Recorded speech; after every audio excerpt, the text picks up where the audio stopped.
Hello, and welcome back to Dev Game Club, the weekly podcast in which two veteran game developers look at games from the past to discuss their relevance and impact today. I'm Brett Duville, and I'm joined as always by my co-host, a man known in the hood not as 8-Ball, but as Q-Ball. Tim Longo. Yeah, definitely Q-Ball. That's for sure. You're welcome. More every year. Yeah, I know. I'm sorry. I was on the stream and I was saying, even back in 2001 when this game came out, he was already pretty close to Q-Ball. Oh, yeah. Yeah, I've just embraced it these days. So that's good. Fully. Yeah. There's nothing you can do. I mean, that's where you are, man. At least you should say, yeah, I'm a high testosterone guy. And this is a high testosterone game. Yeah, what game are you talking about? I am talking about our next game in the series, which is, of course, Grand Theft Auto 3. It's this is our first episode discussing it.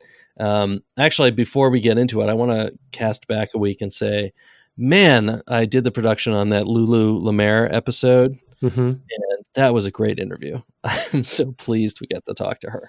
Yeah, it was great. She had great perspectives that we haven't really talked about a lot. Or at all in some cases. So, I was going to say the insights about production. I think we were both thinking the same thing. Yeah. And she's just got good energy too. I've always appreciated that about her style too. So yeah, it was great. I was happy, and it didn't even dawn on me until, I'd thought about it ahead of time that we kind of had the 2-for-1 because she had worked on both Tomb Raider Anniversary, and Thief, but then we got the System Shock 2 as well. So she's sort of our most prolific guest so far, which was great. Yeah, total triple threat, as far as that goes, as far as things we've played. So yeah, pretty amazing. I don't know if Lulu, if you're out there listening, but thanks for coming on, because that was great. And I could have gone literally all day. And because any number of things she talked about, I was just ready to go. Anyway, let's turn the page and talk. Let's talk 2001 video games. It's a year we visited before, both with Eco and Silent Hill 2. Anachronox, I just noticed. Oh, and Anachronox. Okay, good one. Yeah, I got mostly the console ones up here in front of me. It is it's a crazy interesting game, rather year for video games. You have you're basically still in the first year of the PlayStation 2, and that'll kind of come into play. You've got Metal Gear Solid 2, which is, of course, we played the first one. You've got the Tony Hawk's Pro Skater series and SSX, sort of similar titles. You've got GameCube out and now doing titles like Super Smash Brothers. And what was the other one that was kind of a big deal that year? Oh, you got Luigi's Mansion, which was kind of launched. Pikmin. And Pikmin, yeah. You mentioned Eco already? Did I miss that? I hope I mentioned Eco. Yes, I said Eco. It was one of the ones we've played. That we've played, yes. Yeah. Silent Hill 2, yeah. Yeah, but you've also got Devil May Cry. You've got Final Fantasy X, which is the first in this sort of generation of titles. It's in the Final Fantasy series. And on the PC, you've got Max Payne, Black and White, and other stuff like Diablo 2. And actually, I think it's just the expansion for that. And of course, you've got a new challenger appearing in the console space with the Xbox, the original Xbox, and launch title, I think, Halo. You can correct me if I'm wrong about that. Yeah, no, it's correct. Yep. You would know. So it's kind of an amazing year. There's a lot of really interesting games that came out this year, and a lot of them cast a long shadow.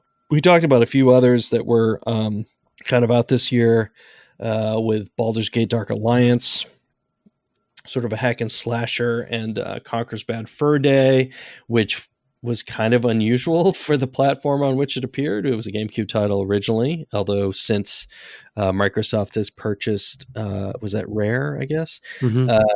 And it's it's part of their stable now. But also Jack and Daxter, You've got on the Game Boy Advance, you've got a Castlevania game coming out. I mean, it's kind of an explosive time for games. We're kind of in that first blush of these sort of new systems. Oh, Oni as well. Wow, you remember that? That's an early Bungie title too, right? That was Bungie. Yeah, mainly done by the Bungie in California. Yeah, right. The Bungie South or whatever it was. They purchased the company. Mm-hmm. Yeah, so it's a big year in video games. A lot of interesting stuff, and in the midst of this, and basically in the first year of the PlayStation 2's life cycle, you have Grand Theft Auto coming out.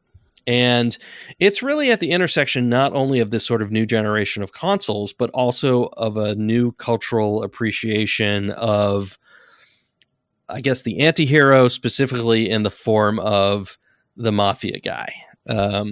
Because a couple of years before this, you've got The Sopranos basically establishing prestige TV, which we're still living through now, 17 years later, well, almost 20 years later since The Sopranos aired, and bringing the mafia back into the cultural conversation, whether or not they were ever as big a deal as they kind of made in our entertainment.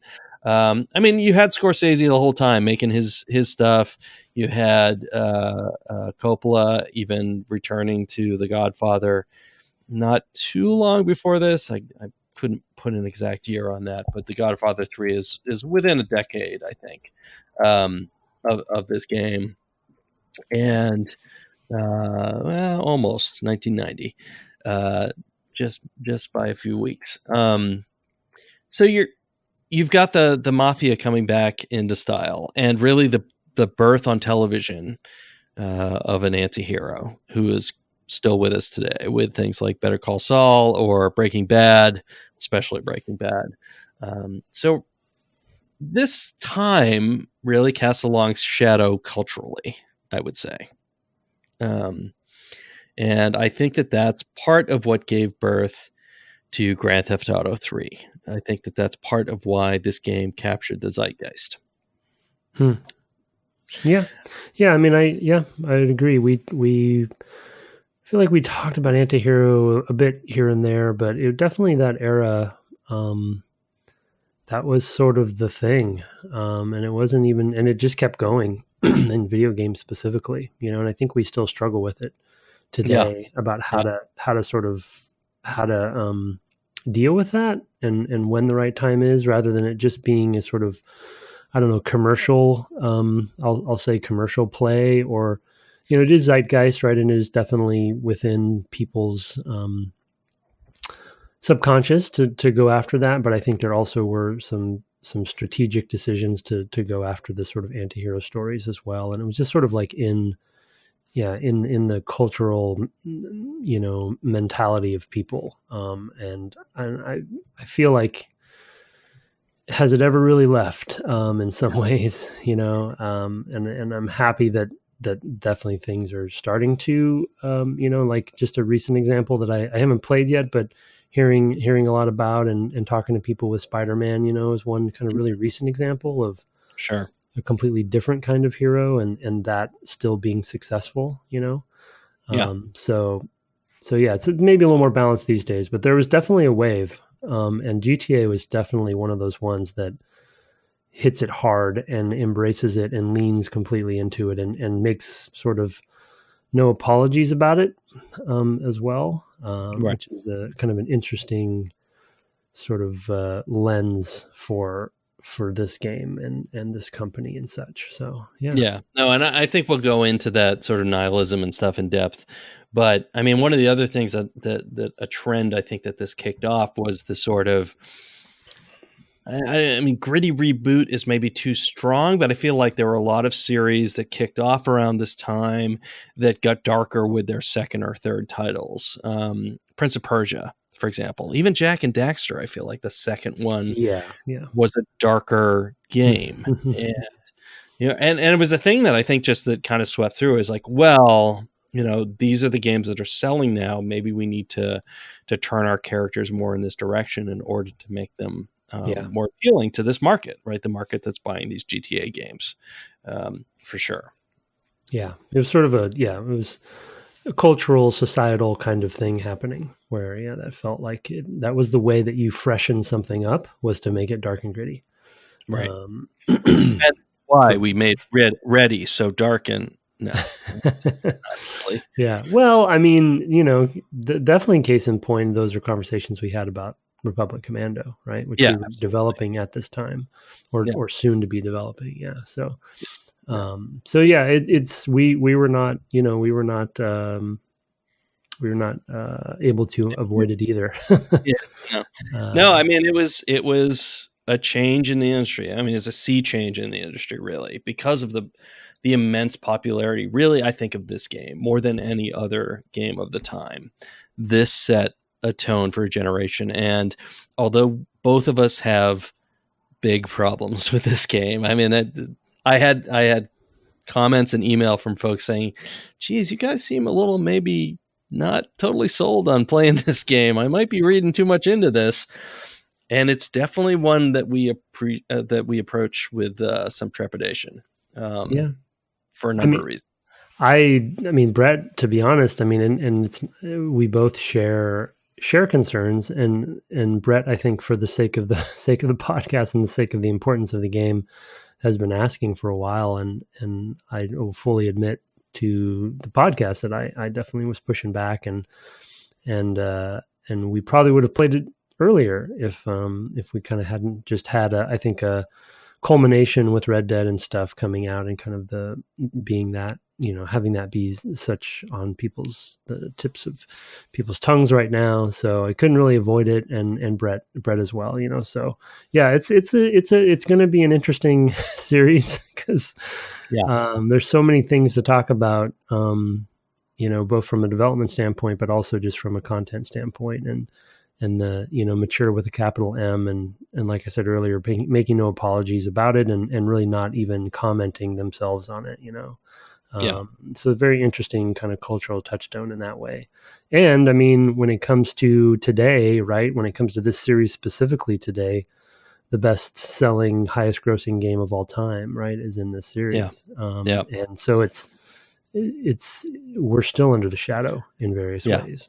Impossible for us to ignore it. And I think at some point we'll probably talk too about, like, I am a person who I have played GTA 3 before. I have started GTA 4 and abandoned it, and people who have followed me on my Twitch stream know why.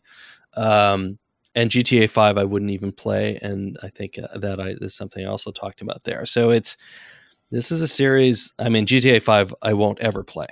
And we can talk about that at some point as well.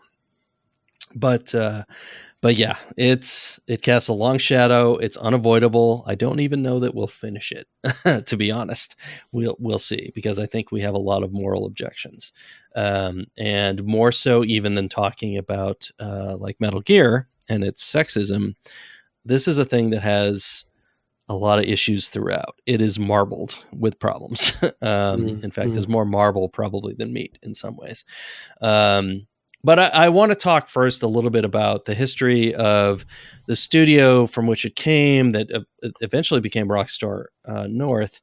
But that's DMA Design, which is actually the folks who came up with this sort of Grand Theft Auto. This is the third in a series, although it's the first to be 3D.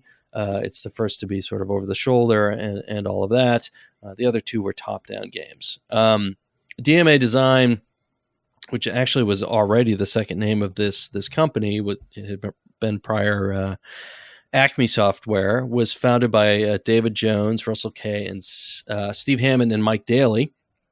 And David Jones is interesting because he would go on to do Crackdown, which definitely follows in the sort of DNA of this game, and sort of, I think, hits the satire a little bit more strongly in some ways, because it's got a narrator telling you and being ridiculous about what you're doing. But it definitely, I think, follows sort of in this framework. I had actually looked this up because I was curious, like, does this DMA mean what I think it means? DMA stands for direct memory access, which they took from the Amiga programming manuals, but was also something we used talking about the PlayStation 2 and how it could access stuff, and even the PlayStation 3, for that matter, how it accessed memory of different types. So it's kind of an interesting programmer-centric sort of name. The other really interesting title that these folks were responsible for, was Lemmings. Oh, that's the one you look back and say, oh, they also did Lemmings, huh? And I don't know. Maybe there's more darkness to Lemmings than I really remember. I haven't played enough of Lemmings really to make a firm sort of critical appreciation of it. But they definitely sort of have provided the industry with a couple of sort of big titles early on. Mm-hmm. Anyway, the team, or the studio rather, was ultimately acquired by Take-Two and renamed to be Rockstar North, which is how we know it today. They're still around as such, even though some of the sort of those principles are no longer there. The first two Grand Theft Autos, as I mentioned, were top-down 2D titles, and I believe both on the PlayStation 1 primarily, although they may have also made it to PC, etc. In fact, is it the first one? First one, I believe, is in the classic PS1 Mini that just was. Yeah, you're right. The PlayStation Classic, sort of packaging up 20 games or whatever. Yeah. And structurally, and to that point, I hadn't realized that there was a camera that sort of emulates that top-down feel from the originals in this game, because I've never really played much of this game, so I was kind of fooling around with that some, and it definitely was nostalgic for those, even though I didn't play very much of the originals.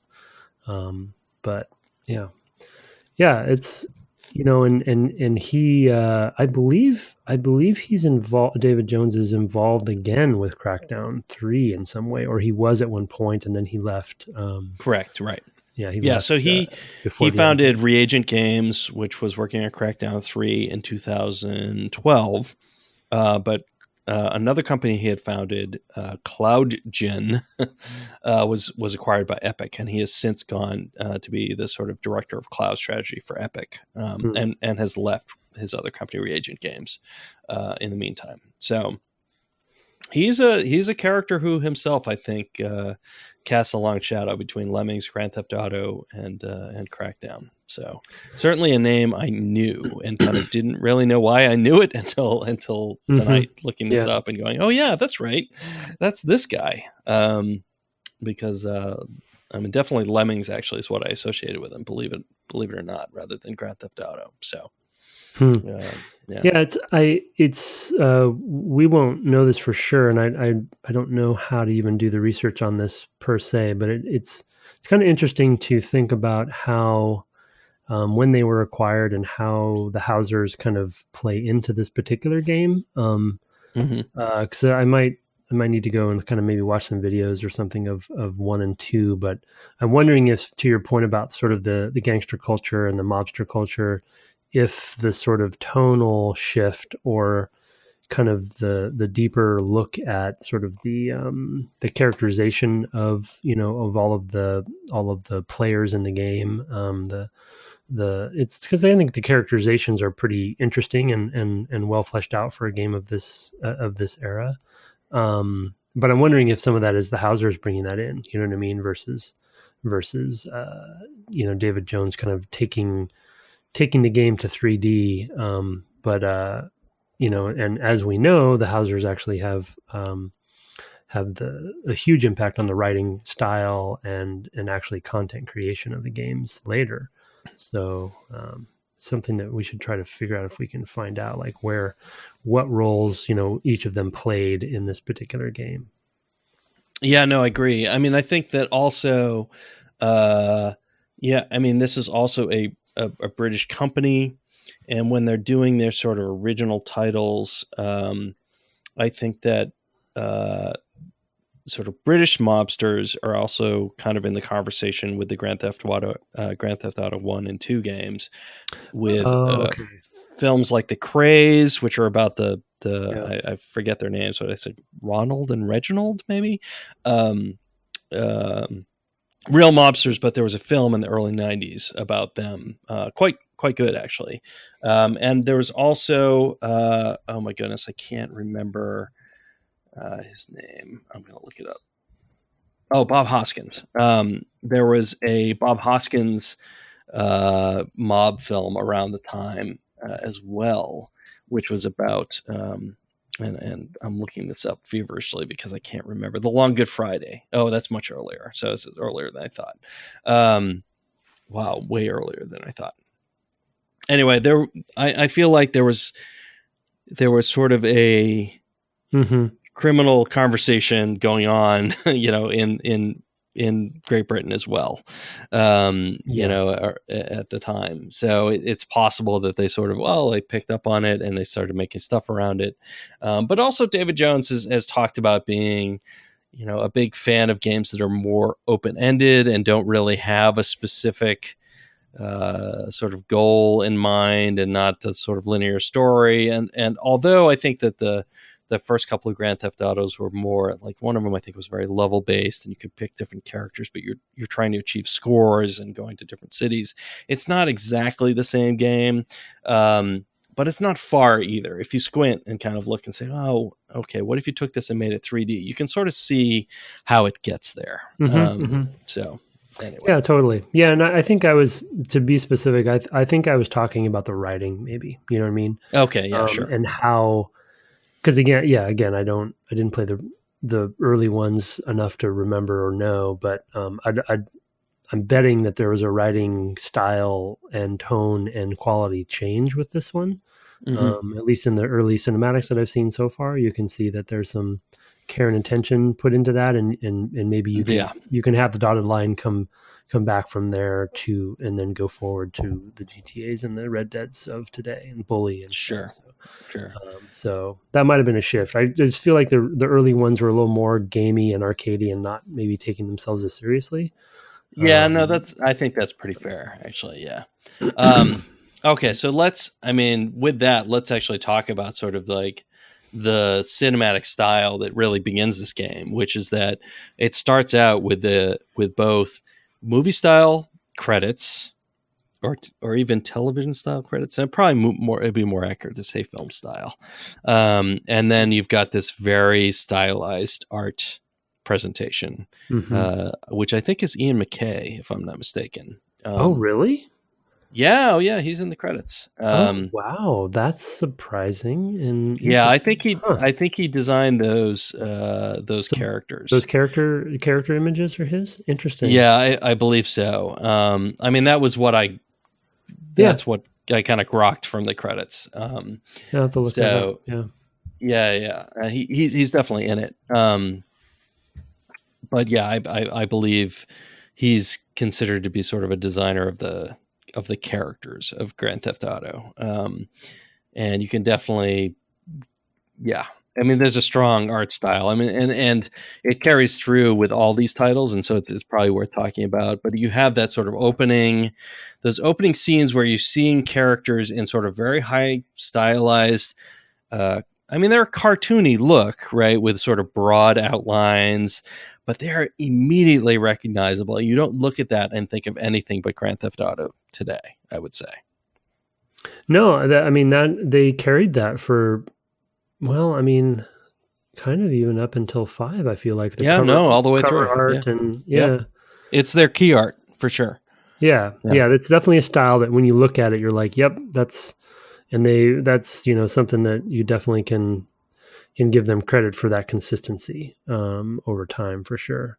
That they stuck to that, and the logo design as well, and sort of that the graphic quality, the graphic design quality of it is very cool. Yeah. So no, it stands out, and I've also been playing Vice City, which is a title I haven't played. And which in some ways I wish we were playing, but I do think that this is the more important title. even though I think that the Vice City and San Andreas, they're all kind of a triptych and they're all kind of all similar in some ways. The stylization is even stronger and more grounded in a very sort of specific time and place. I mean, I think that GTA 3 posits a sort of gritty New York of the maybe 70s and 80s, early 80s, a New York that's not really there today. But a New York of sort of blaxploitation films and other genre films of that period, and even sort of the new Hollywood, and just kind of runs with it and then makes it into an archetype. Just establishes and says, you all know this place, you all know this time, you know these characters. And I think that they reinforce that with the character choices, the voice actors that they chose for this as well. And I thought I had something open with that, but they've got Robert Loggia. Yeah. They've got Frank Vincent. I mean, these are and Joey. I keep saying Joey, but Joe Pantoliano. Yeah. They've got these guys who are Italian character mobster actors. These are guys who are all on The Sopranos. They had Michael Rappaport, who's sort of he's in True Romance. You've got all these sort of actors who play into these things, as well as Debbie Mazar, who sort of she comes in a little bit later. She'll be a character that we'll probably talk about in the future because, oh my God. But she's sort of a big hair character. She's like a Jersey gal, right? I think Debbie Mazar, and I think, oh, she's one with like big hair, right? And lots of, I don't know, steel belted, hairspray or whatever, as far as that goes. And they lean into that as well. I mean, to get these guys to do voice acting and commit. I mean, Joe Pantoliano is the main character you're talking with, for the first, I don't know, dozen missions or so of this game. Did you notice that? Did you catch on to that? That it was him? Maybe you didn't pick up it was him, but no, I mean now I do. Once you've said it, I was definitely impressed with the voice performance. And I guess when in pre-show, when you started rattling off all of these actors, I was a little taken back because, I guess I just had assumed that they just found great actors, lower tier actors that were doing, because it just wasn't that common to have in this era that many names in one game. Is kind of a bit amazing, and I think it does set a tone for what this company continues to try to do. So we probably won't get the story or the research on that either, but how that was even possible at this time, especially because the first two games were so different, and like what made this project something to convince all these actors to do it, other than money, I guess. You know what I mean? Because it's like, now when you say GTA to people who might want to perform in GTA 4 or 5, there's a pedigree there that they know about, at least, even if they're not a gamer. But back then, it's like, why would these guys want to do this? So that's why I was so surprised. Yeah. Yeah, no, for sure. I mean, I was thinking about myself, back in this era, it was pretty unusual to use sort of Hollywood level talent. I mean, let's just call it what it is, to do voice acting, because A, they were expensive. B, they also usually didn't do voice work. And so sometimes they weren't very good at it, to be honest. No, absolutely. To be honest, you didn't need to use them. Right. I think like Tobey Maguire, like to pick somebody. Tobey Maguire, I think, was in the Spider-Man 1 or 2 game. Because he was in that original trilogy, and he was not that good. No, yeah, right. Although, who played the Green Goblin? He was pretty good. Was that Willem Dafoe? No. Yeah, Willem Dafoe. He was really good in the Spider-Man the movie game. I mean, VO is so it can be so many different reasons, right? It can be direction. It can be... Yeah, no, I mean, I'm not blaming Tobey Maguire specifically, but I'm just saying, like, at the time, it was like, why go get and pay, through the nose for somebody who is known on screens, when you just need a voice that sort of sounds like him. Yeah. Honest, right? Well, and I guess my point on the do you even need to do it that way is that there are so many good VO actors, right? Who can do all sorts of things and very versatile, right. and we know some of the Nolan North, whose names people recognize, but also there's just unsung heroes throughout the whole industry that can do these mobsters, so it's an interesting play for them. And I think to kind of bring it back a little bit to the credits as you set up, even the style, not even just the visual style and music and presentation of the credits, but even the style that the names are represented on the screen is cinematic.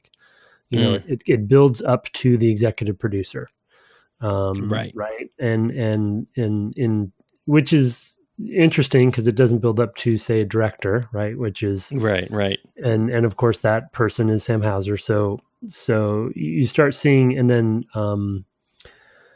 Benzies is right before that, I think, right? Yeah, I think that's right. Yeah. And so it's just interesting to see. I guess it's not that it caught me off guard, but I guess I was impressed with the sort of cojones around that part of it too. You know what I mean? Sure. So they're definitely making decisions and we know that a lot of their influences as a company tend to come from genre films, and they just go really deep and become meticulous with that goal in every one of their games.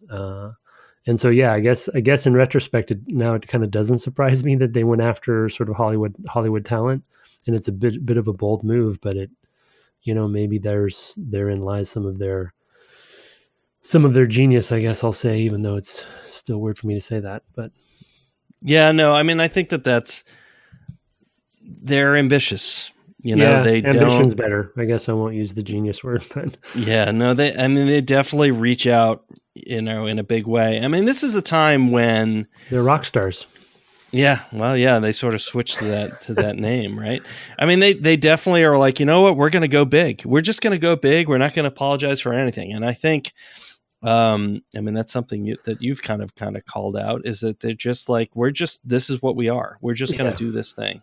Yeah. We're just going to be different and push I mean, it's also a time where we're like, well, at least we have credits for people who worked on a video game. And this is like right out front and center. Like, you have your introduction where you introduce the character and how he manages to get out of jail. And it's like, blam, here's a bunch of archetypes, and here are all the people who worked on it. And it's done in this really graphically appealing way, really good graphic design on all of that. It's phenomenal. And part of that, I think, is to be able to say, look, we got all these really, great, talented people. But what you see at the beginning is not all these talented voice actors.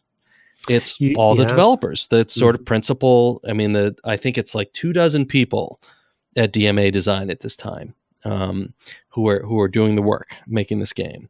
And then you have the sort of Take-Two people, the Housers basically, who become, turn into Rockstar. Fundamentally, you're talking about under 30 people who are in those credits. Mm-hmm. And that's amazing, right? And none of it's the voice talent. Yeah. Which is a thing that I feel like even 5 or 10 years later, you're still like touting, even longer than that, you're touting, oh, we got this, important voice actor to do this small part in this video game that we're coming out, and that's big news that you got this important person. And in this game, they're very much forward, like, oh no, these are the people who did this. These people, they're sort of making their own myth. Yeah. Yeah. Super interesting. Oof. Yeah. It's a lot of stuff. But for all that, so for all of that, you get into the game, all this sort of talk about voice, and the person you play, who you didn't even know had a name, has no voice either. Yeah. His name is Claude, which is kind of, it's a play on words, I think. But his name is Claude, but he has no voice actor and no lines. How do you feel about that? They doesn't say anything. I mean, I was a little weirded out by it, to be honest. I think, I don't know, for me personally, it always works better when you're in first person. And so there's just so many, I guess it just shines a light on it because he's in so many scenes and doesn't say anything, you know, but I guess, you know, the thing that I've been trying to do is put myself back in 2001 and kind of think about it from that context. And I, you know, ultimately I think it probably was just an interesting decision and fine. Gives you a little bit of that more silent protagonist and sort of empty vessel to fill, which I think is fine. You know, it's a white dude though. So, you know, it's hard for a lot of folks to really relate to that, of course, but they start playing with that a little bit over the course of the series. Only a little bit. Only a little bit. Andreas or something. But yeah, I thought it was an interesting choice at least. And you kind of being, you know, having worked on games where you have that question come up yourself of sort of like, well, how much do you want to let the player fill in the blanks on the main character versus tell them who that character is, you know? So, and it's interesting to hear some of the, you know, I think it's a big controversy tends to come from their decisions when it comes to this whole question for them, right? Because as they go on, they start defining their characters much more with each game, and that comes with pros and cons. For sure. I mean, and one of the big things that I found problematic about GTA 4 was I played a character who I thought was coming in with an immigrant story, and turned out he actually had a sort of wartime revenge story. And once I realized that, oh, this is the story they actually want me to play, I stopped playing. You know, because I had really bought into the fantasy that they had previously been selling me.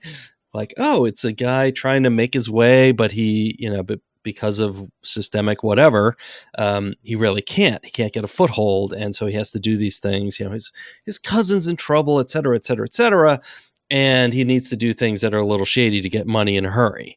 And I was like, oh, I'm totally in for that. And then it turns out that there's war criminals in the city, and I was what? I didn't sign up for that. That's not the character I thought I was, right? And it's a long ways in. I mean, it's probably 10 hours into the game. I mean, you probably do it faster, but yeah.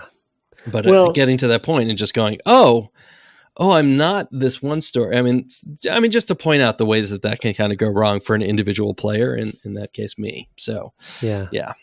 I guess what caught me off guard is that I kind of like the fact that he is a silent protagonist. In that I at least so far, because I've only played a little bit, right? Up to the fuzzball, is that what it's called? Yeah, fuzzball, yeah. Oh, geez.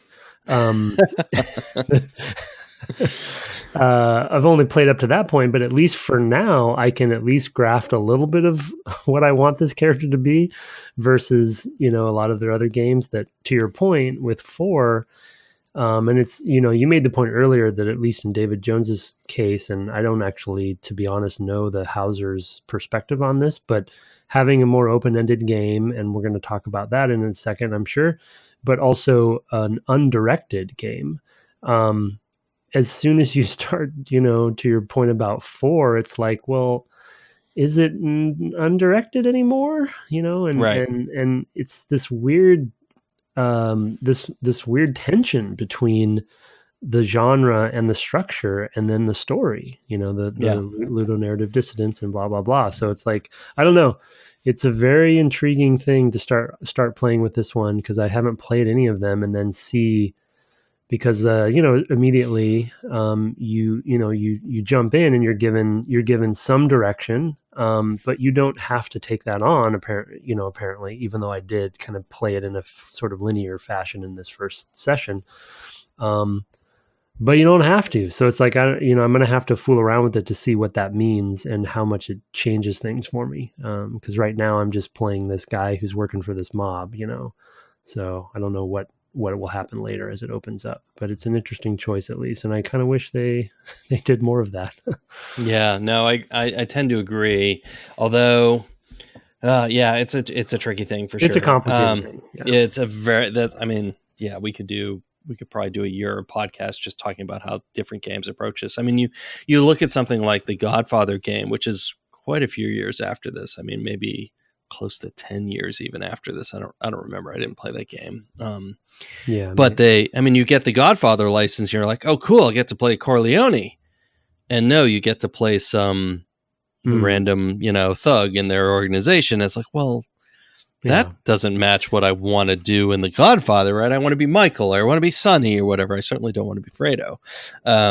But yeah, I mean, I think it's a little. I mean, with an established franchise, I agree with you. There's different expectations there, maybe. But yeah, I mean, I wonder. I'm just, this is complete, random speculation. But I wonder if GTA Online has been so successful because of some of what we're talking about, right? Where you're playing your own character and you're in there making your own stories. I don't know. That's just kind of dawned on me on the fly. So yeah, no, I mean, I think that has a huge amount of appeal. Although I think there's also just sort of like, can I do crazy amounts of mayhem as well, right? That's part of it. I think any online game, I think, has the opportunity. Like Eve is one of these where it's like, oh, I can go in and I can become this huge, I don't know, mega corporation owner or whatever. I don't know what the equivalent is in Eve. But because there's no specific structure, it's just sort of like here's a sort of flavor of genre that you'd like to kind of play in, space opera, or mafia or what have you, that you have the opportunity to do these things. So yeah, I wonder, I guess with your question about the silent protagonist, I wonder now, and it's hard for me because I haven't played many of their games at all. I wonder how much the tension between an established story character with a very specific story to be told and the sort of chaos engine of their open world games and kind of do what you want. I wonder how much that tension is really embraced by players or is noticed at all, or maybe players just don't care about that tension, and they're fine with it. And like, do you have to like that character to go into this sort of game where you can do whatever you want, hypothetically, quote unquote? I don't know. It's just, I guess I haven't thought about it too much in this regard. Because I tend to like to try to play things that have those two things match up as much as they can, versus them being pulled apart. And I guess it's sort of like, I feel like as the franchise goes on, from my outsider's perspective, they sort of are doing two different things at once. And do you know what I mean? Where they're trying to tell a deep cinematic movie-esque story, but then also creating these sort of chaos engines at the same time. And those don't seem to fit in my head, but I guess I've just thought about it wrong or something, because they're definitely successful. No, I mean, they're definitely successful. I mean, I think the thing is that you can go in and play this as the sandbox and have a blast and try to find the edges of the simulation. And these are things we'll go into, I think, more in later episodes. But can I get it up to 6 stars of being wanted? And what do I have to do to make that happen? And can I survive it and get back down to 0 without being caught or whatever? I mean, just, you can go and do a lot of sort of player exploration of just, what does this space allow me to do? And then separately, there's and I can go do these missions where I'm a bad guy and do all these sort of bad guy set pieces from different movies. And just embrace a sort of nihilism. And again, that's something that we'll talk about, because there's a lot to talk about as far as that goes. And just dive into the anti-heroism of everybody's horrible that this game basically posits. Everybody who has a voice is terrible, and all the people who are sort of non-distinct and not individually characterized are stereotypical, right? I mean, there's a lot of problems with those sorts of representations in this game. Women are hookers mostly. They're sex pots only. And commodities, right? It's just the humanization of it. Yeah, it's pretty. It's pretty rough. It's rough on women. It's rough on minorities. A lot of people, I think, historically, I think people who are fairly young playing this game, when they first encountered it, think of it as, it's this thing that is very, it's punching down, it's, it's satirical, and it's sort of fresh and whatever. And playing it, 9 years ago, or whatever, when I played it, I was like, I don't know if it was ever that. I don't really think it was ever punching down. I think that probably at the time that people who were pretty young playing it, in their teens, for example, were looking at this game and saying, well, we're looking at it from a perspective where they were still sort of enmeshed in their own sort of biases and didn't notice the things where it was punching up and we're like, but it's punching down at sort of people in authority, because it definitely does that as well. But I really think it has more of it reminds me more of South Park in the way that it just punches at everybody, and that's supposed to be an excuse. And I think we'll get into that more sort of in future episodes, because I think a lot of the stuff will come more to the fore and it'll be more noticeable, because we've only played an hour or so. But I think that, it just punches at everyone. And I think that if you have a certain sort of bias or perspective to the world, you might not even notice some of the punches it's throwing that are pretty gross. So, yeah. Yeah. Well, and I think, the punching, oh man, there's so much we're going to have to keep talking about. We'll probably talk about this macro topic every episode of this. Oh, we're going to have to.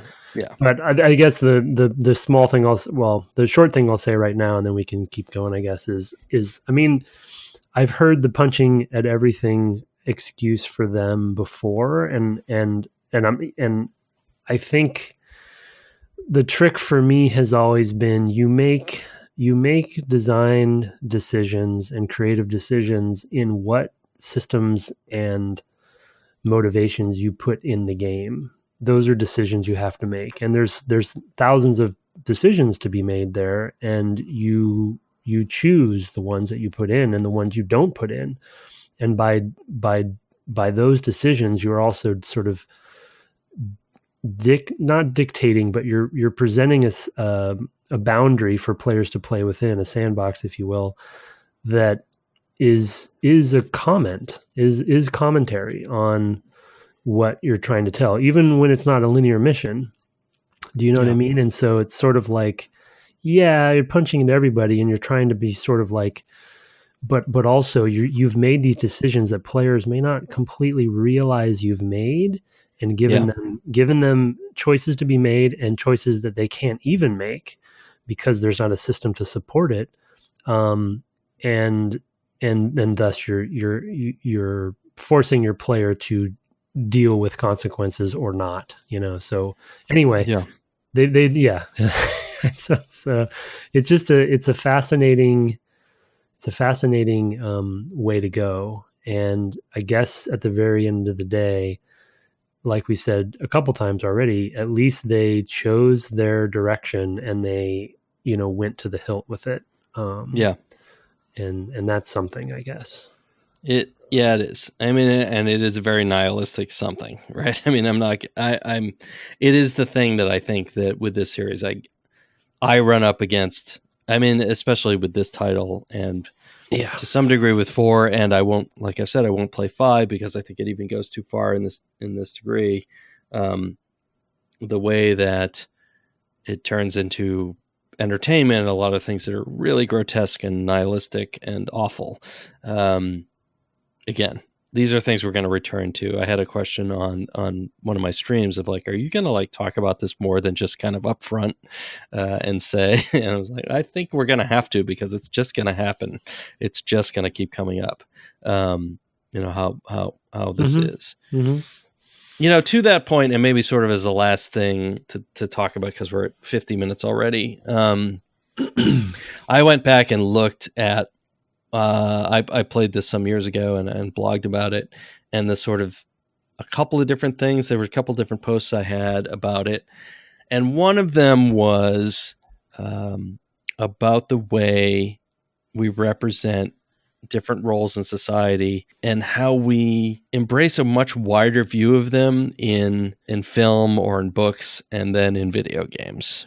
And this game turning to the criminal element as it does, and I was speaking in my post specifically about prostitution. I had watched Clute, which is a movie that has Jane Fonda as a prostitute in a central role. And I had read Michelle Faber's The Crimson Petal and the White, which is also about a sort of prostitute in like Victorian England, I want to say. It's been a long time. Who kind of pulls herself out of that and sort of climbs out of where she is in society. And then this, which is like the most two-dimensional possible representation of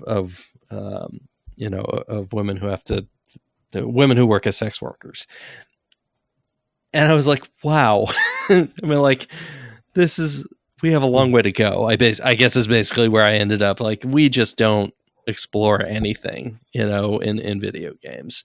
Yeah. And this game really is the poster child for that. And it's why this series became such a big target, right? I mean, I remember this being a big issue, right? That you could get a prostitute to come into your car to get your health back and then pay her some money and then run her over with your car and stuff like that.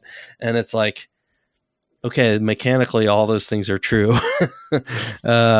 And so there's this, like, you mentioned ludonarrative dissonance earlier of like, they're in some ways they're trying to marry how nihilistic they are with how they view the world mechanically with the characters and the lifestyles that they choose to present and how they make everything disposable, every human being, every whatever.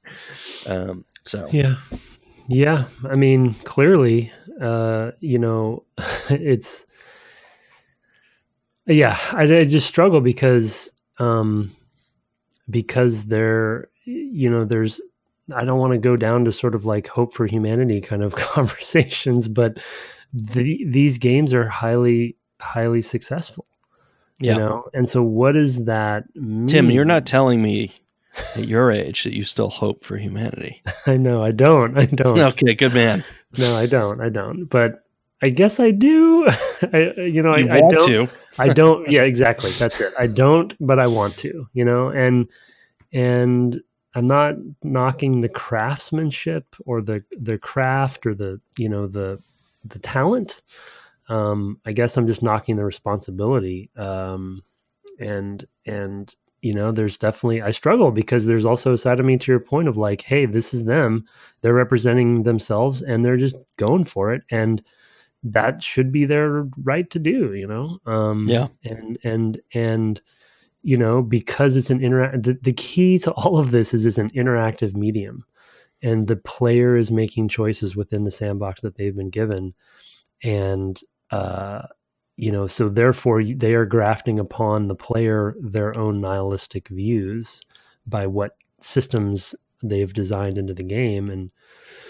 And so I don't know. Okay. So I can't just let that go, because I think, and this is one of the reasons I wanted to talk to you about this game, and it's how brilliant they are at making that nihilism apparent.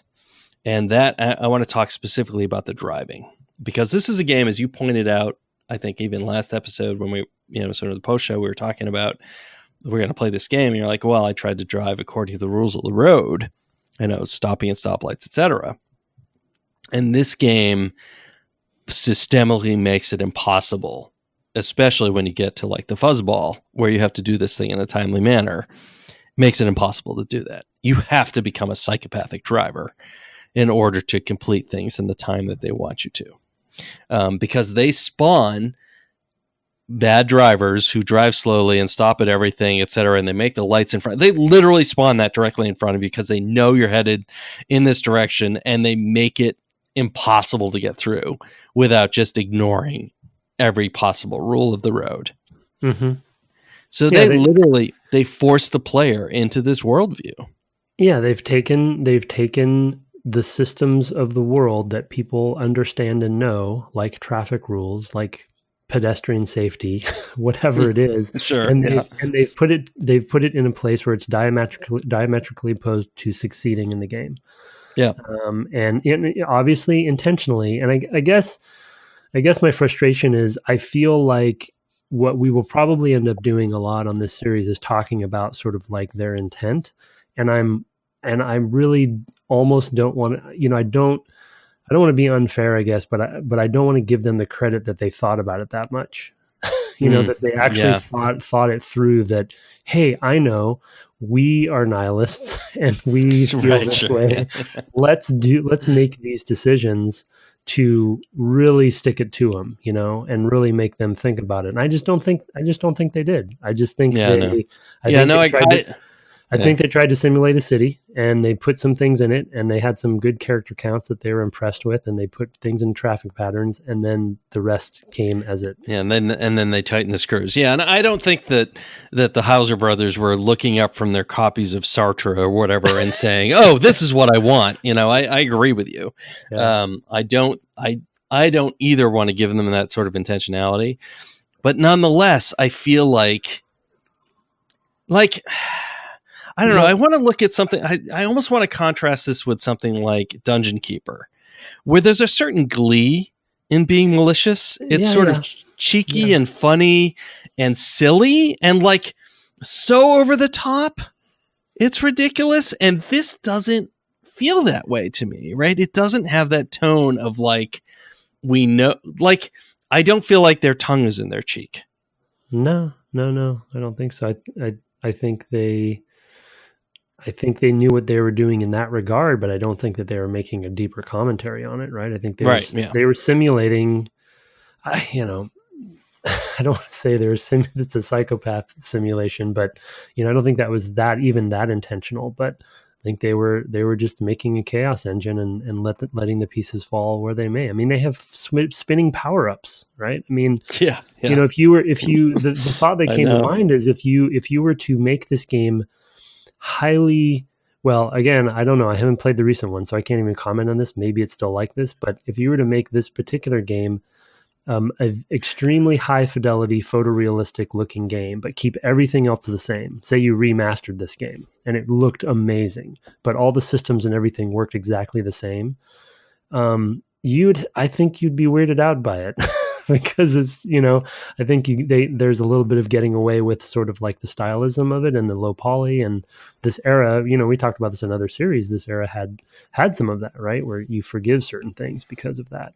But then they just stayed on this track for the rest of it. It seems like. So I feel bad because I'm speaking in an ill-informed way because I haven't played the recent, the more recent one. So I don't know how they've evolved or how they've tried to change things up other than, your comments on the story itself. But, it's a rough one. I feel like I'm Jigsaw from the Saw movies, and I'm making you like thrust your arm into some machine that's going to cut some fingers off. I think that's pretty good. I like that analogy, and I'm going to stick with it. Okay. Yeah. Well, I will. I'm going to wipe off these sort of spirals I've inked onto my cheeks, and we'll come back in a moment for some feedback. Sounds good.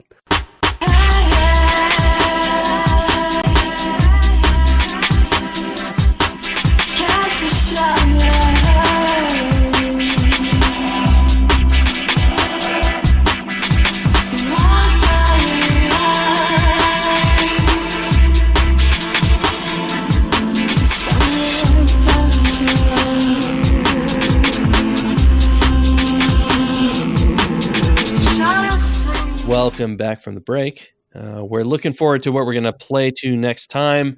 I think we're going to play a kind of a bigger chunk this time. And the next section, I want to get us to the point where we've finished basically what's on the initial area, the Portland area, and get to the mission called Last Requests.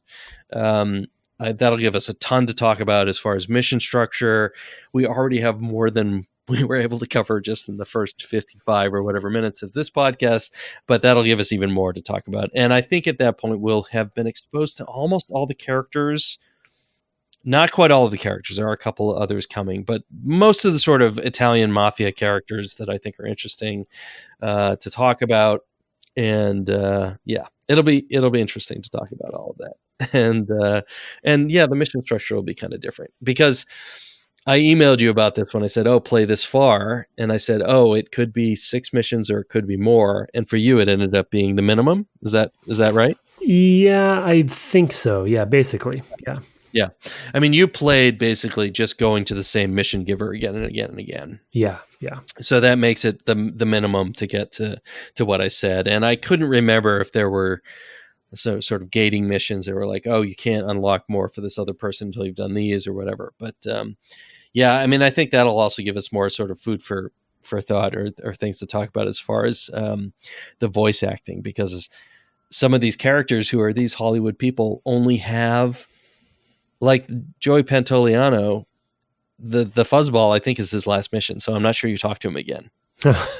So he only has like 5 or 6 missions that he talks to you about. And he gives you literally like under 3 dozen lines to do that. Right. So that's how they got it. I think that's how they do it. But I mean, then you get to show those guys, right? I mean, it's a huge, I think it's a huge win, and at the time, it's still just like interesting. Yeah, it's very creative in how it does that. And some of these other characters I'm going to have to look up, because I can't remember.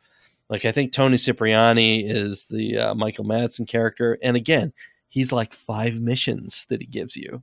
So that took him probably an hour, and he probably took home, who knows, 10K or whatever, some reasonable amount of money, but like not extravagant amount of money to do that. So it'll be interesting to see how that factors in going forward. But yeah, I want to get to the point where we open up the whole world, basically most of the whole world. I think there's another area that we open up even later. But I think that's really the bulk of it. And you get a sense of the whole city at that point and how it compares to New York. Anyway, let's turn to feedback. I want to remind people that it's great to give us a review on Apple Podcasts or really whatever podcast software you use to listen to the program. We try to read every review we get on the program. If we don't read it within a couple of weeks, please just send us email at devgameclub@gmail.com, where you can send other feedback as well. And just say, oh, hey, I gave you a review in this software, and I can try to track that down, or at least correspond with you and try to figure out how to get to that. But for tonight, we've got a couple of emails. The first one I give to you, sir, from Lars, I believe. Greetings from Hamburg, Lars S. Hey, Tim. Hamburg. Thank you. No problem. Hey, Tim and Brett. Your show has been a trusted companion ever since the Hitman episodes. Keep it up. Now I am motivated to play some old classics again, and hearing your reviews on specific levels and situations while experiencing them myself is fantastic. If you ever wanted to hear a weird detail, both of you have really soothing voices. So I frequently re-listen to old episodes. I already know when I go to bed. Sounds weird, I know. Here we are in WDGC. I was thinking more of the sort of maybe you've gone to sleep by the time I'm speaking right now, and I'm lulling you into a sleep, Lars. Now we got to sort of come up with some weird dream he's going to have with. Yeah, I don't even know. I don't even know where to go with that. Thinking about an ocean. You're walking on the ocean. What is that? ASMR? I don't know what that stands for. It's the sort of raspy. Yeah, my wife is all into that. Yeah, autonomous sensory meridian response. Yeah, she listens and watches those. So anyway, I'll have to do some of those for the folks. Anyway, I wanted to get the comment question across from the Thief episodes. What really strikes me in Thief 1 is the first person camera. It just feels really, really great. A bit like a steady cam that you can walk around with.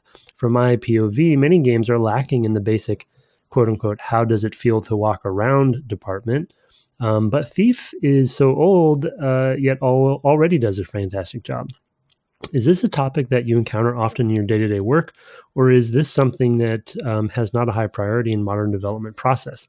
The move to console-centric development seems to have lowered the average FOV and reduced or almost eliminated head bobbing in many first-person games, for examples. What's your view on that? Best wishes and greetings from Hamburg, Lars. Yeah, so I thought I'd have you read that so I could start talking, and then you could think about it. So when it comes to Thief, I mean, so there are a couple of distinctions there. When you talk about console development, you are talking about now a different environment in which you're playing a game, right? I mean, typically you are, 10 or more feet from the screen versus, a monitor where you're maybe 2 feet, from the screen. And certainly when I was playing these games, it was no more than 2 feet. And so there's a number of things that kind of come into play with that. The wider FOV, I think, is meant to simulate the degree to which you are able to see more because you are closer to the screen and sort of it's filling more of your view. Whereas I think the console is more of a lean back sort of aesthetic. And there is sort of like, I have a viewport into a world kind of difference. And I think that the head bob kind of goes along with that as well. But, and I think this is important, there's also, when you move the camera around like that, as you move around in the world, it also tends to bring in some motion sickness. Yeah. Which the wider FOV corrects for. But I don't think that works as well, first of all, in sort of higher resolution, higher expense games, such as the modern console games. I think that just a narrower FOV, narrower field of view. I'll pick one thing. I'm like, FOV, what the hell? A narrower field of view means that you're going to see more detail a little bit further, right? And that actually, I think, makes a little bit more sense when you're sitting on a couch further away. And then the head bob would feel too exaggerated, and you have to dial it down to the point where it might as well not be there for it not to interfere with kind of how you view this world. Because I think when you narrow the field of view like that, you end up also naturally feeling like you're seeing further. And when you see further, your head tends to be steadier. So I think there's a lot of things that kind of play into that. As a person who gets very motion sick with head bob, especially when it's on a TV, I totally appreciate that. I'm kind of actually glad that this change has happened. The Thief is not an engine that ever bothered me, the Dark engine. So I've given you some room there, sir. You're a person who actually works in first-person shooters on modern consoles. What are your thoughts? Well, I mean, I think to answer his first question about just the simple, like, does this, do I encounter this in my day-to-day work? And the answer is definitely yes. I think to his point, and Thief is a good example, and we unfortunately didn't get to ask anybody, we interviewed about this, but I think the best first-person games are the ones that do take this seriously and put the attention to detail into it. And so it is something that does come up. Anything from the animation and head bob to the FOV to the scale of the world to the way that things are rendered, like it's actually, I think the thing that I'd like to impress upon the audience is that it's actually a pretty complicated thing, even though it seems like it shouldn't be. And it also has to do with the, on consoles, it has a lot to do with the stick tuning and aim assist and magnetism and, all the things that you're doing when you're moving the camera around, because like Brett says, it can impact everything from motion sickness to responsiveness, how the game feels from a responsiveness standpoint, to scale of things, to messaging, right? Like if that first person sort of camera experience may not be clear, may obfuscate things, but yeah, I mean, to his question, it is, I don't think, to his point, everybody does it. I think that some people do maybe downplay how important it is to think about that sort of walking around. The Beastcast actually has a funny thing that they kind of what's the walking around like? How's that feel? That's like one of their things they talk about when they're talking about a game. Time, it's sort of time to create, but it's not so pejorative. Yeah, exactly. Yeah. Time to create, or like, how's the walking around? And it's a funny thing to say it that way, but the truth of the matter is it's actually pretty hard to make that feel good. It is. There's a lot of little things that make a good version of that, and there's a lot of little things that can mess it up. So, it's a good. Yeah, no, I mean, I think that it depends too on, on the designer you're working with, because on Tacoma, I had Steve Gaynor, who was, he's been playing games forever. He loves old Hitman games, for example, right? And not that those are first person, but he's from kind of that time period in terms of games that he's played. And making a first person, even indie game, he would notice things that I was like, oh no, players won't care. For example, the speed at which you crouch is different on the console, I believe, than it is on the PC in Tacoma. And part of that, why is that? So it's because on the console we locked at 30. Oh yeah, right. And on the PC we're like, go to 60, or if people can actually render faster than 60, I think we allow that. Basically we allow. Yeah, frame rate. Yeah, yes, there's a total. Frame rate dependence is a huge thing as well. But I knew that on the consoles we were going to be at 30, and the original coder who coded up the move logic had made the crouch basically frame dependent. And some of that was because it was some Unity package that they bought or whatever, and it did that. It was just not a thing that I had cared about. It's not a game where crouching is important. It's not like you aim better when you crouch, or there's no real benefit to crouching really in the game. It's just a thing. But he noticed. It's a thing that he noticed because he comes from that lineage of developer and designer and player to care about those things. Yeah. And it's. I think the other side of it though too is he probably noticed and knew how to verbalize what he noticed. I think the thing that's tricky is that oftentimes players, they also notice, but they don't know what is wrong, or they don't know what is different. Do you know what I mean? Right. It's a really big challenge for usability testing, because you need to figure out what people mean when they feel something doesn't work or something feels bad. Yeah. And Lars is clearly showing he's paid attention to this stuff over the years and kind of can see sort of good versions and bad versions. So. For me, even as a person who develops games, I just go, oh, okay, I don't feel well playing this game. I'm feeling sick. My canonical example is the Stanley Parable, which is a game where you're like, how can you possibly be sick playing the Stanley Parable? And the problem is the field of view was too narrow. And I think I put it out on Twitter. It was actually Nels Anderson, with whom I work now, who was like, oh, here's a source engine control to change the FOV. And I went and changed the FOV. I was like, okay, now I can play this, and not be sick after, 20 minutes or whatever it was. It's not a game I could play for long stretches. And The Witness is a game that I still can't really play for a long period of time. Yeah, I've heard that about Witness too. Yeah. And even though that's been patched, they added a pip, in the center of the screen. Reticule. So people reticle, and a wider FOV, but it's still, for me, that's a game that just makes me sick, and I don't really understand why with those additions that's the case, but it still does. So it's a game I may never finish as a result, but we'll see. Anyway, thanks for the email, Lars. I have the other one. It's simply titled GTA 3. It's from David Murgatroyd. David, as I call him, Heavens to Murgatroyd. Hello, guys. Is that his real name?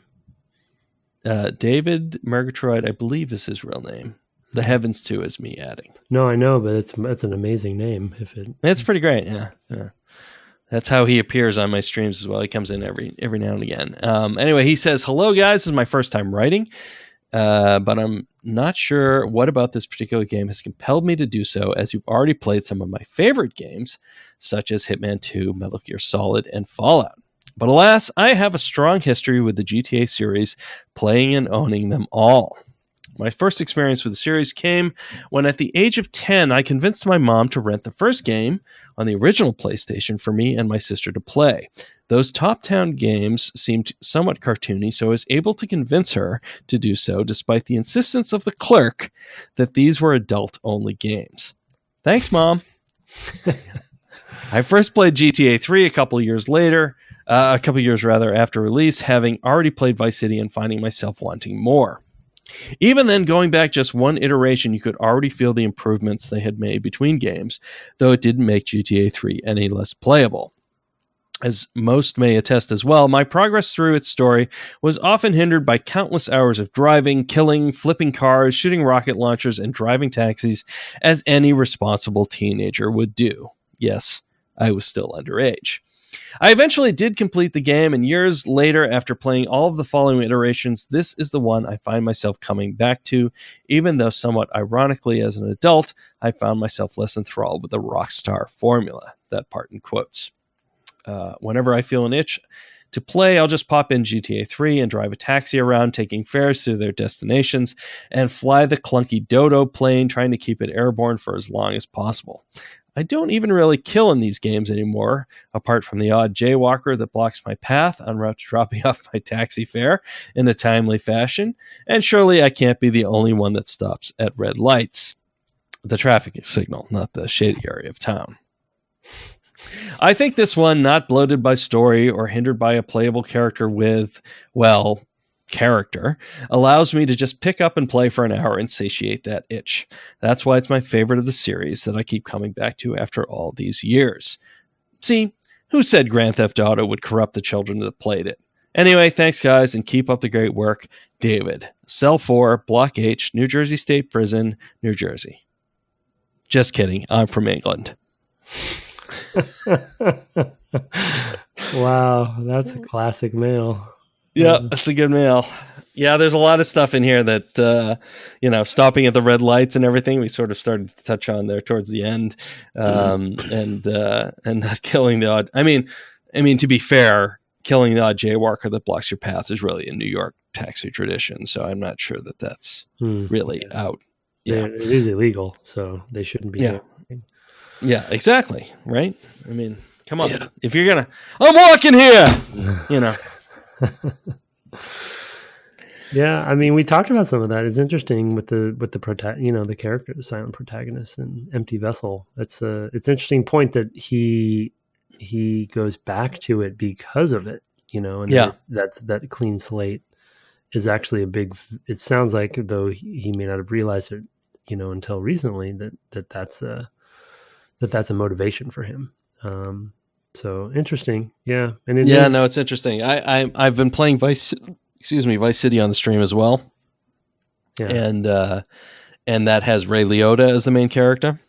Oh. And I think honestly it's a more fun game to play in. And I already kind of talked with you a little bit pre-show, I think, about why, but it's interesting. It definitely, it comes across that you're playing a specific person more than you didn't even know the main character had a name in this game. No. Yeah. Yeah. So, and I only know that cause I looked it up. Right. Yeah. I looked it up years ago, but it wasn't new to me this playthrough or anything like that, but for sure it stands out. We're on the corrupting youth side. We're just, I don't know. We're going to have to keep coming back to that. We're not done. Yeah. We didn't even talk about I'm not even going to start because it's like, we didn't even talk about X, Y, Z, P, D, Q, et cetera. There's a lot of issues here as far as, some of it feels comic, and it's like, even now I'm like, I look at it, I'm like, well, why do I find that funny? And I'm like, oh, that's probably some other unexamined bias, right? Is where I am with this game. It's like, oh yeah, I find it funny that you pull over the Mustang equivalent. I think it's called the Stallion, and it's always like a little old lady driving it. And I'm like, why do I find that funny?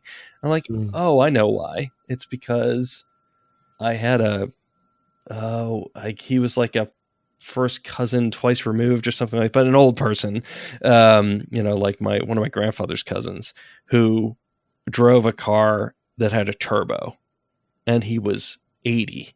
And I'm like, why would you buy the turbo? You're never going to drive more than 35 miles an hour, period. Why would you drive a turbocharged engine? And like, it just brought in all this other stuff that it just like, I wasn't even thinking about like why I found that funny. And it's because of like, because salesmen con old people into buying cars they don't need, right? I mean, it's like, it was just so much in this game of stuff that's like, on first blush you might laugh at it, and then you think about, why am I laughing at that? And you go, ugh. Yeah.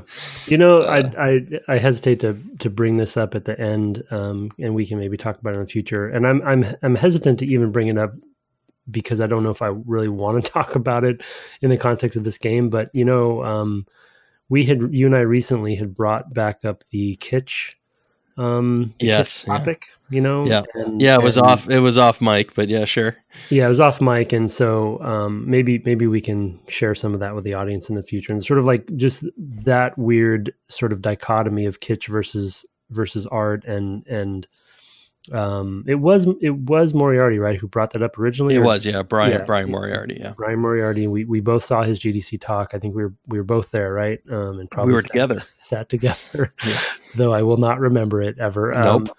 Because I don't remember anything. But anyway, yeah, and sort of like, you lose memory at the same rate you lose your hair. I'm pretty doomed at this point. Anyway, yeah, just sort of like that to your point about like why we find certain things funny in games like this, and the satire aspect of the game, and if they were coming at it, though they wouldn't have known it because they wouldn't have seen Brian Moriarty's talk, coming at it from almost like a kitsch perspective versus some higher meaning, or something. Yeah.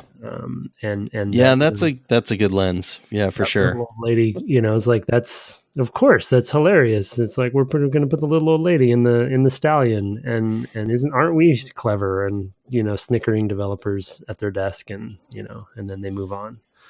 Right. So, anyway. And they never, so I've sort of seen descriptions of when people tend to have problems with modern video game tropes. Often there's sort of like, this is a first draft idea that you have here. This is like the first thing you thought of and you put it in your game, and you never went and examined that further. And this game is all of that. Yeah. And to a certain degree, 17 years ago, nobody was going to a second draft about anything.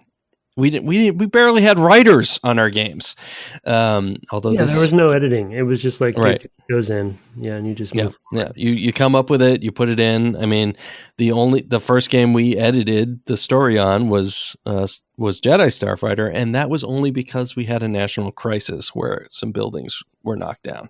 Right. And we would have just been fine with that story, that we had for Jedi Starfighter, which basically involved flying planes into buildings. It was more or less that. It wasn't exactly that, but it was pretty close. And then that happened, and we were like, oh my God, we have to change our story. But we didn't think about it before that. I totally, to a certain extent, I look back and go, yeah, this is just the way things were at the time. We didn't spend any time thinking about that. But Jedi Starfighter sold 200,000 copies, and GTA 3 sold substantially more.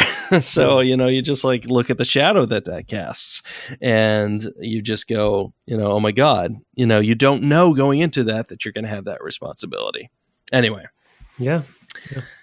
Yeah, it's a total. But I mean, But now they do. On the other hand, right? I mean, now they do. So that's the weird thing about playing this game, is that we have a modern lens where it's not like the developer dissolved, or that they, right. They've continued on a track, and we on the podcast sort of have this weird luxury of being able to look back with hindsight. Yep. And analyze it differently than they would have at the time. And that's not to blame them for not analyzing at the time, but that's, it's also not to blame them. So yeah, fair enough. Yeah. I don't want to fully let them off the hook, because I do think no. Any artist has any artist. No, I know you're not. Any artist has a certain amount of responsibility to think about these things. Anyway, thank you. I'm glad you've been sprung from prison, David. There was a moment where I thought that was real for a second. I was like, oh, my stomach dropped. I was like, wow, holy crap. Whoa. I had no idea we were in prisons. well, not only that, but we're talking about GTA, and then this guy's in prison. I was like, holy. That was the point. He did a good job setting that up. That's why I gave it a good long beat. So sorry, buddy. Yeah. All right. So next time, I think I already mentioned, right, that we're going to play up till you open up the next island, which is there is another open up after that, but that's kind of the big one that you open up, and that should give us plenty to do for next time. So, okay. In the meantime, you can find the podcast via email at devgameclub@gmail.com. And of course, as I mentioned, on Twitter at devgameclub. You can also find Tim on Twitter at Tim Longo Jr. with the JR at the end. I am also streaming during the week. I tend to stream whatever JRPG I'm currently playing. Right now, it's Final Fantasy 13-2. But on the weekends, I go back to the games that we're playing for the podcast because I have larger stretches of time to do so. So you can find me there at twitch.tv/Brett Duville, no underscore. But for now, I guess we'll just say have a good week and good night. Good night.